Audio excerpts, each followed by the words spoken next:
It's about 11:30 in the morning on the 14th of February 2021, and we're in Ruhlkirchen, directly in front of our house, as you can see here. And I thought that since it's a lovely day, we have about 16 inches of snow on the ground yet,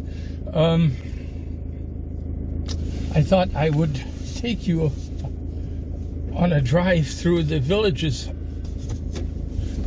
of our town. The villages of our township, which is called Antrifttal, and it's made up of 5 villages. If I think of it, I'll put a map showing them.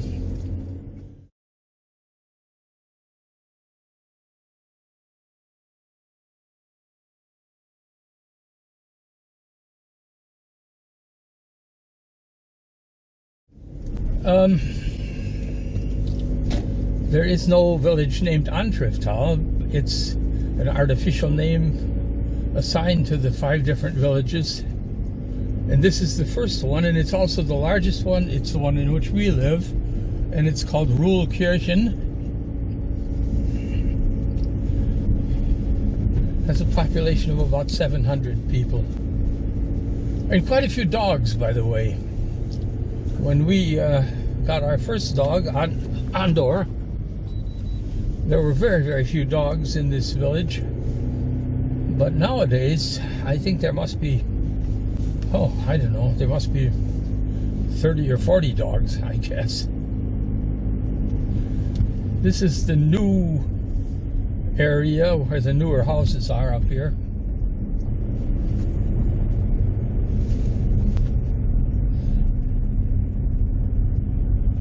There's a house being built over here on the left, a new house. This is the end of the village, the east end of the village.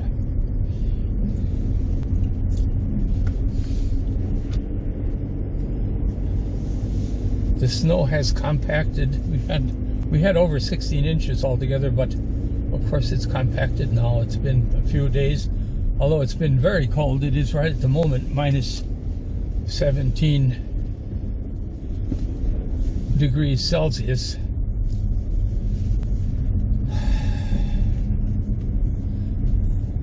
Which must be about zero. Must be nearly 0 Fahrenheit, I guess. Here's a house being built here. We're quite surprised that they would allow them to build it on the corner like this, because it kind of ruins this area here, but that's being built there.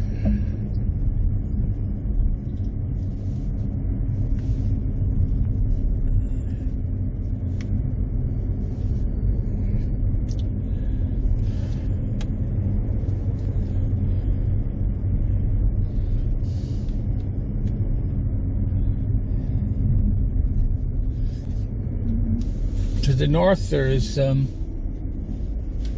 here on the right, there are also some newer houses. This is a more traditional area here. This is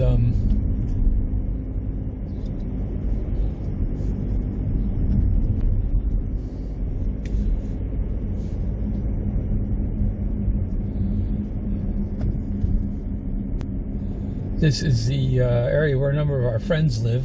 We just went past our friends Edgar and Mariana's house, and down here are Hans and Ushi's house. These are friends of ours. They're related. Almost everybody is related one way or another in this village.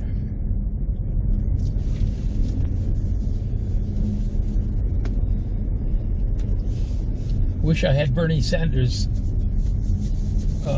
mittens at the moment, because my hands are really cold. It's we're not used to at least not having this kind of these kind of low temperatures very often. Over here, let me just aim this way. This is the remnants of what used to be a castle, or actually not a castle, but a, oh gosh, I see how dirty the windshield is. I don't know what's going to happen when I spray it at this temperature. Oh, I've got pure antifreeze in the sprayer, so I guess that's okay. This castle is, I think, from the, well, it's very old anyway, maybe 11th century or something like that. And, well, like I say, it wasn't really a castle, but a Festung, what is it called in English? A fortress with a moat around it. All that's left really is the moat.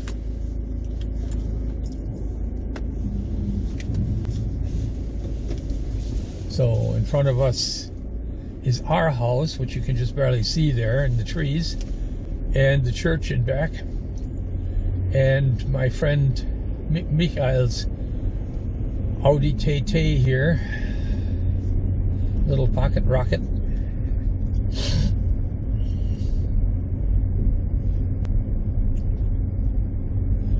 And I'm going to take the back way here through. I don't know how this is going to be. Oh, I guess it's clear, yeah. This is not really a normal road. This is a just a path that the people who have this barn here on the right, they store their firewood in there, and this path is used mostly just by the authorities, as it were. We're right next to the Antrift, which is the little river here. You can see it down there to the right, I think. Yeah. The Antrift, the name of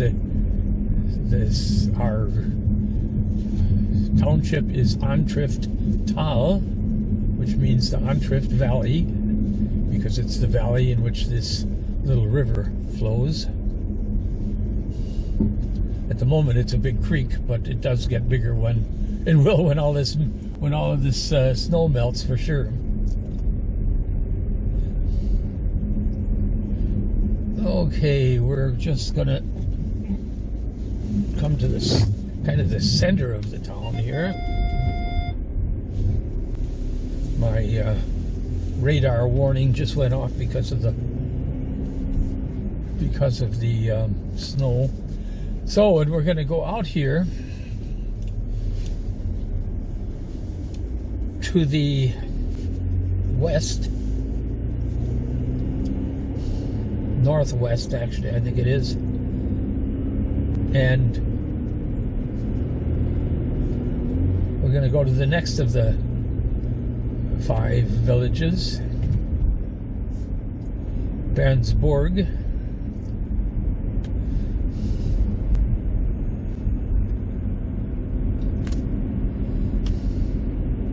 Over to our right was just the one big operating farm we have here.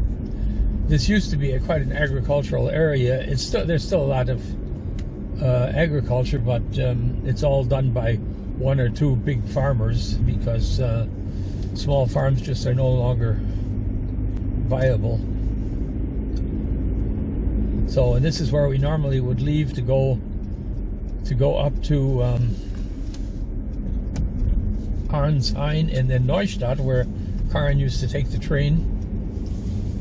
But we're going to go to Bernsborg, which is, as I said, one of the other villages of our little fabricated township here.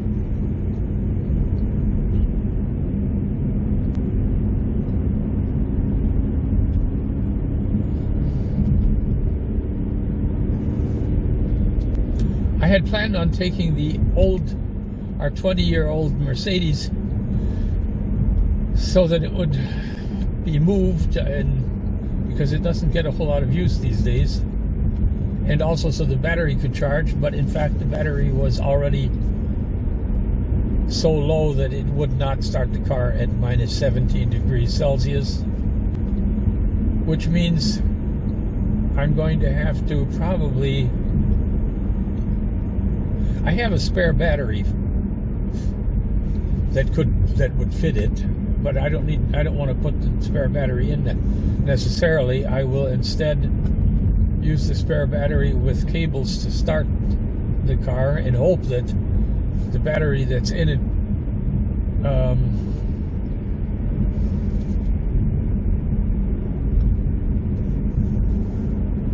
will repair itself, so to speak. The thing is, if I the reason I don't really want to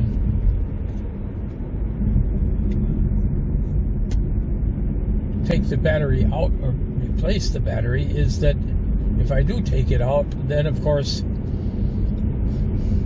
all of the electronics in the car shut down, and although it doesn't have anything in the way of electronics like this car has, it has the windows have to be the automatic risers for the windows have to be readjusted, and the radio won't work, and a number of other little things. And so if I don't have to take the battery out, I won't. If I do, of course I will. The battery, it just occurred to me, is probably quite old. The one that's in it, I mean. I bought a replacement battery thinking the battery was bad a number of years ago, but it turned out that it was the alternator. And in true modern automobile style, in order to replace the alternator, you have to take the engine out of the car. And if you take the engine out of the car, you have to take the transmission out as well.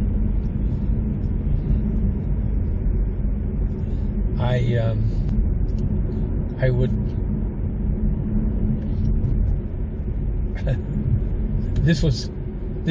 that was not the first car that was that way. Our old Nissan Bluebird, oh wait a minute, it was called a Stanza, was the same way. The generator and the starter motor, both, in order to replace them, you had to take the engine out of the car. This is Bernsburg.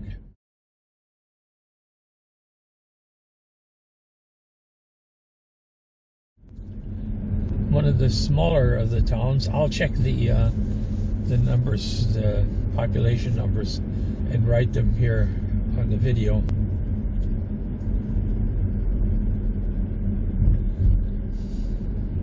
To the right is Willingshausen, and I took you, for those of you who have been following my channel for some years, I took you there one time. It was an artist's colony, well, it still is, an artist's colony, and I drove around and showed you some of the nicer old half-timbered buildings. Going up the hill here in Bernsburg, and this is the workshop garage where I take my car, the old car. I don't take this car because this car is still under warranty, so it goes to Mercedes-Benz. But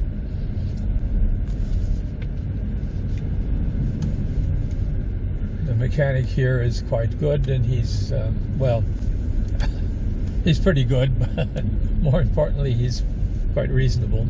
And for the old car, which by the way has over 300,000 kilometers, and it's, like I say, 20 years old, and he's been taking care of it for many years, so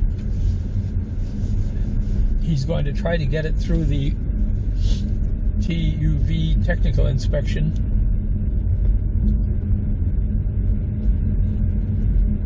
Again this year, if that's possible.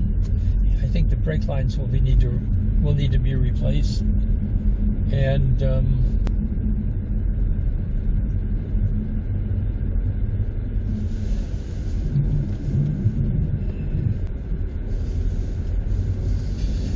may be some other minor things that need to be done. If anything major needs to be done, of course, probably just won't have it done, and we'll either get along with just one car, which certainly should be enough for us, or if we can't do that, I may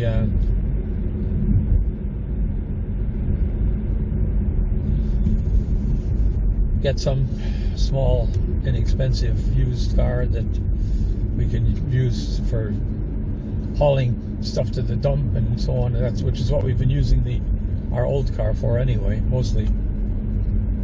I'm really rambling around here. I'm sorry about that, but just there is, in the time of Corona and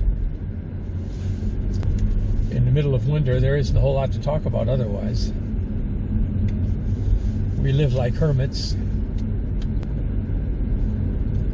The car here is full of masks. And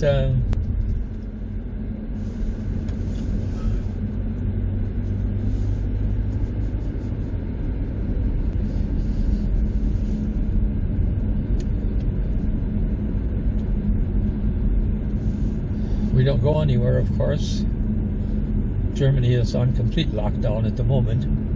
The only stores that are open are grocery stores. So since we're taking the same route home, back to rural Kirchen, I will shut you off and bring you back when we go to the next village. There we are, yeah. We're back in rural Kirchen. And for my good friend Ray, hi Ray. This is the bakery in front of us right here. Ray always remembers when he visits us going to the bakery here to the right. We're now heading out of Ruhlkirchen to the south.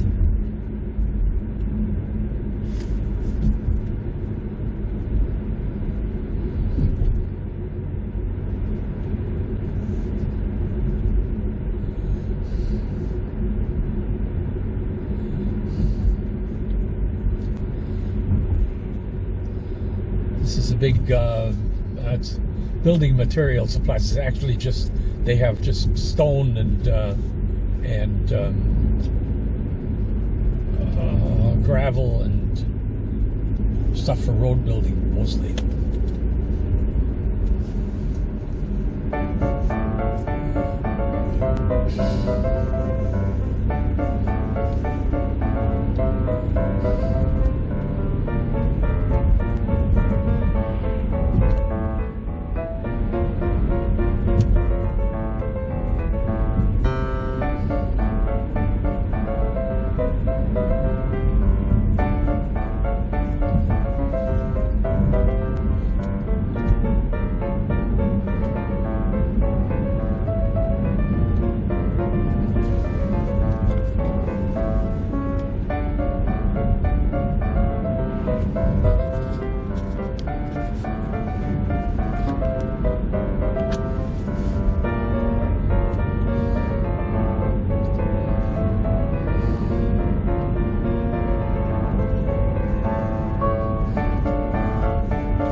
We're now coming to the next of the third of the little towns in our township, Seidelsdorf.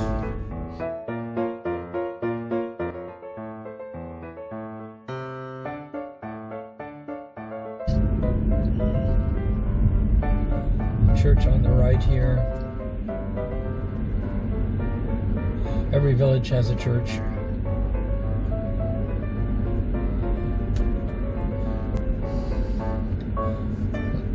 This afternoon I'll take you to the other two villages, and the first one we would be going to, well, maybe we can do that this morning. In fact, we'll have to see.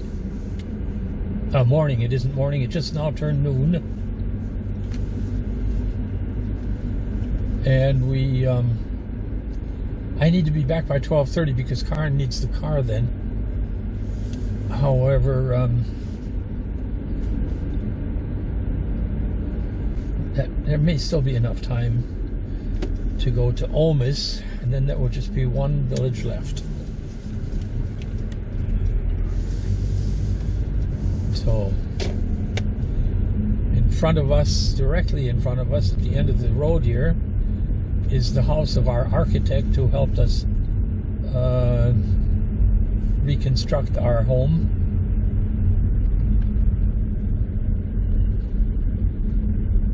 He has a very modern, large house here.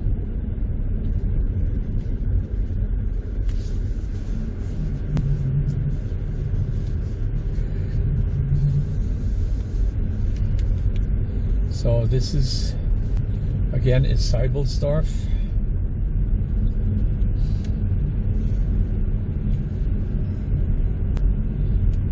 I'm not sure the population. I'll check on that and write it on the when I edit the video.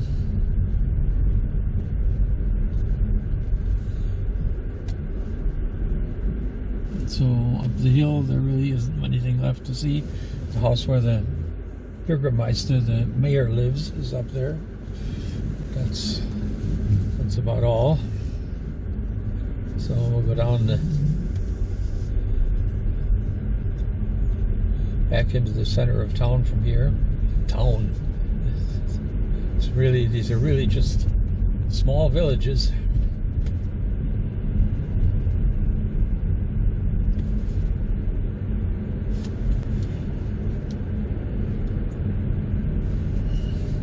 But they are very different than most of the towns in America, so I thought that since many people from the US watch my videos, they'd be interested to see what the villages look like here.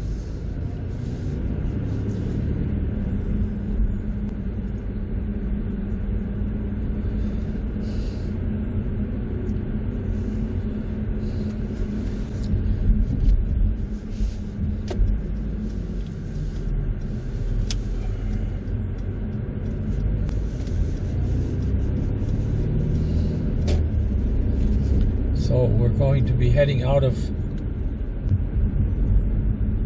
Seibelsdorf towards the west.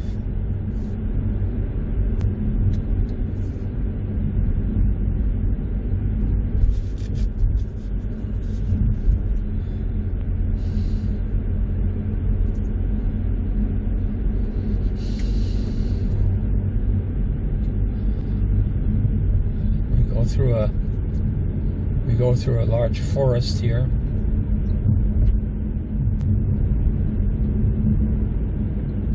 Forested area. The trees on the right here, well, you can't really see them. And here, all of the lumber that's here is, or not lumber, the timber, the tree trunks. They came down in a storm, I think about right after we moved here. It must have been 14, 15 years ago. It was a real bad hurricane type of storm, or tornado, or whatever. In any case, it was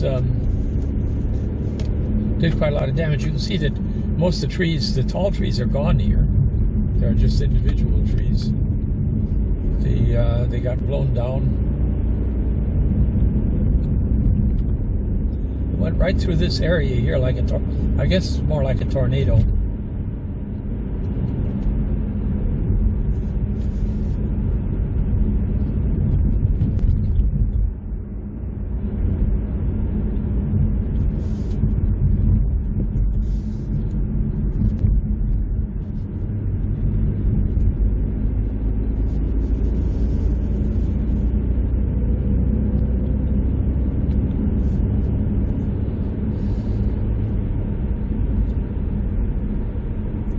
I'm going to do a, in the springtime, I'm going to do a video on this car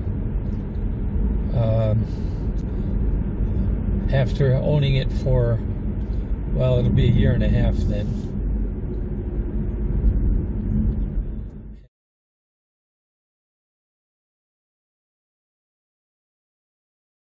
And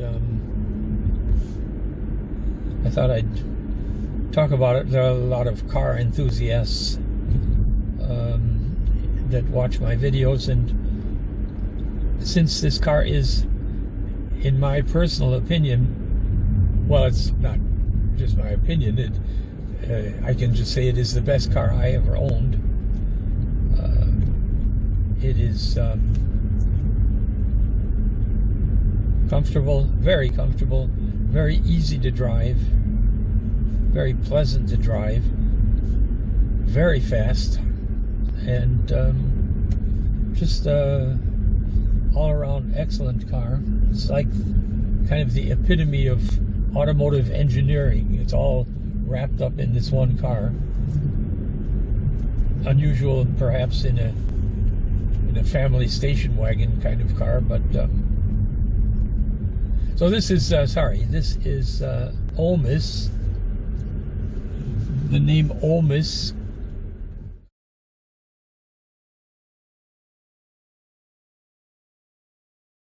comes from the little river that runs around this village and through this area here, the Ohm River.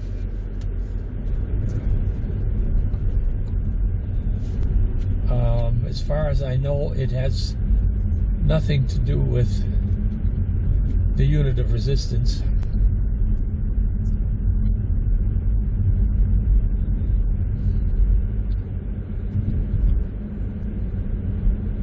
So this is the end of the village on the northwest end, so to speak. We'll go up here. It's quite a hilly little town.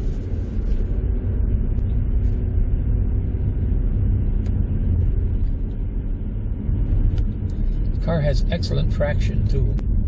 It's quite slippery here, but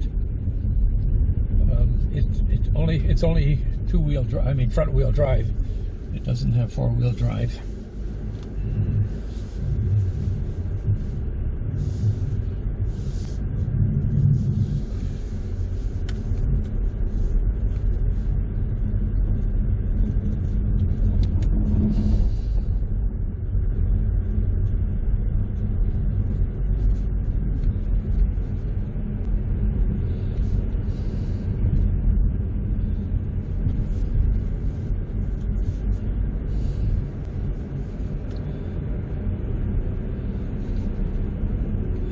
I can't say a whole lot about this village because I really don't know very much about it.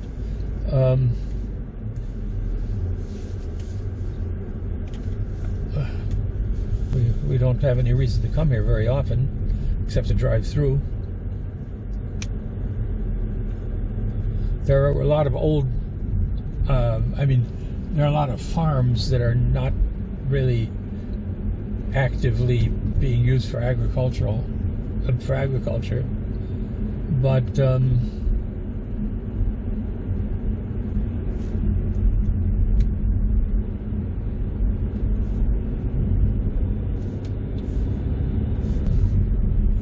house in front of us here is the forest house, it's called. It is traditionally, every village had a house of some kind like that. And it was the house in which the forester, the man in charge of the forestry, the wildlife, and so on, lived. And the interesting about it, the reason I mentioned it, is it's the only other stone house like ours in this whole area.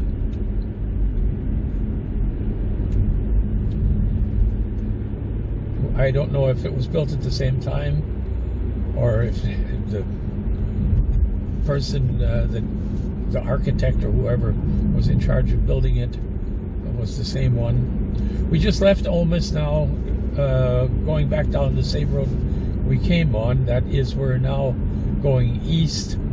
It's kind of southeast at the moment. What is my... I'm sorry, northeast, of course, not southeast. We're going northeast. I have this car has a heads-up display, and there's the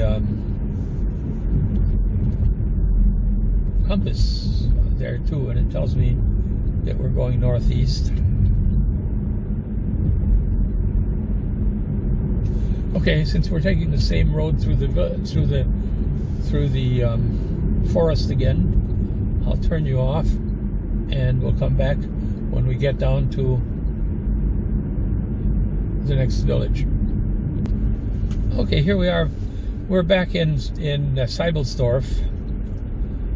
We came up this road on the way to Olmis.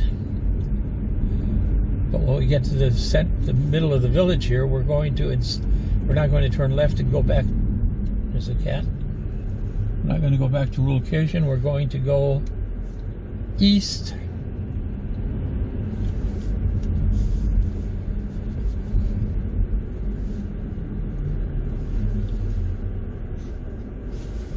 And the sign on the wall there tells us the name of the next village we're going to. Fucking road.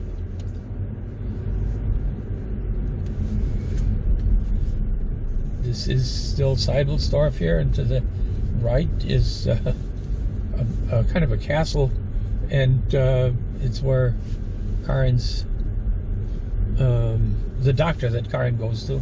I go to a different doctor, but she goes to the doctor here. It's very nice that we have right in our villages here. We have a doctor. She's very good too. It's a luxury to have a doctor right in the village.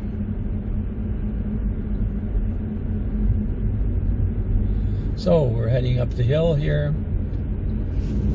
This is a hill where one of the places where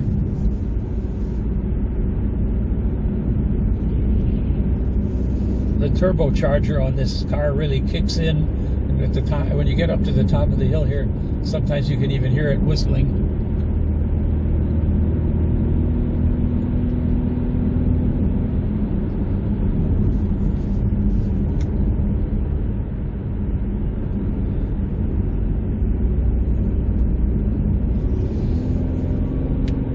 There, I just heard it when it downshifted into 5th gear. I could hear the turbocharger for a moment.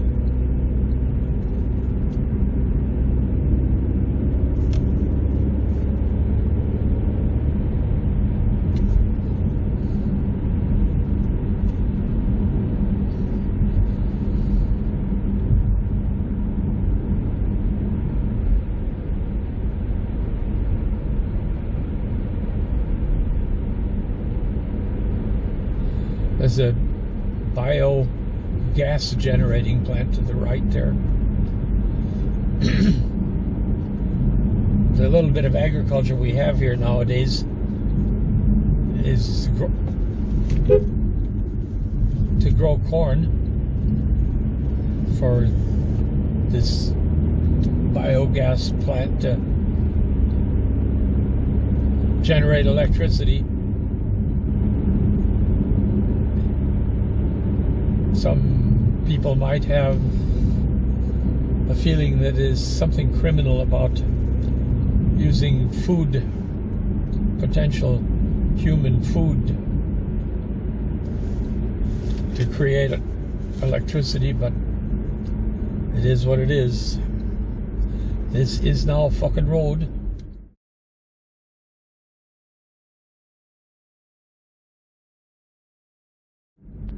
Many of the villages and towns in this part of, we're in the state of Hesse, or Hesse. There's the church.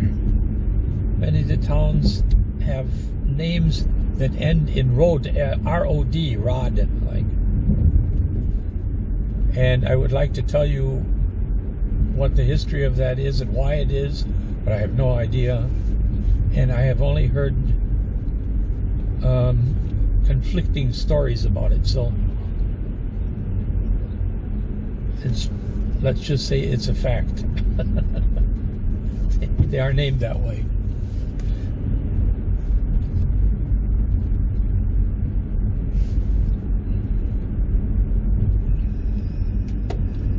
So we can head back up in here through the back of the village here.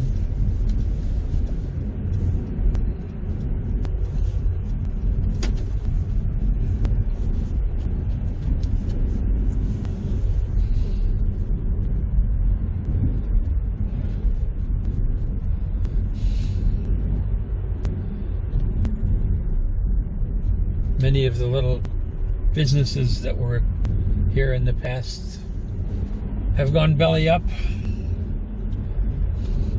like small businesses everywhere. This is a big carpentry, let's see, well,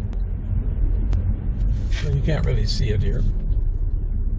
It's a lumber mill. In fact, there were 3 lumber mills in this village. Now there's this one left, and I guess he's still making timber, but I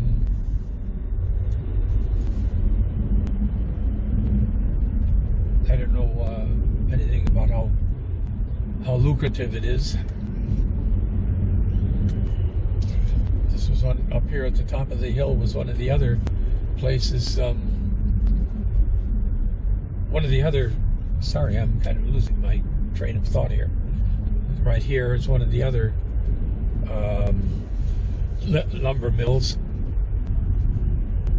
The road in front of us here, it's actually an extension of this little road we're on now. The road there goes down to one of the bigger villages down in the valley, and that road is where Karin and Hallgrim go on their daily walks, where he's learned to heel properly. It's a nice road because Karin can see whether there are people coming that might, someone with a dog. Hallgrim gets very excited when he sees another dog. So she can see ahead of time and eventually move off to the side. So we just left Falcon Road, or we're leaving it actually right now. You see the sign here. It says we're going back to Seibelsdorf and leaving Falcon Road.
Thank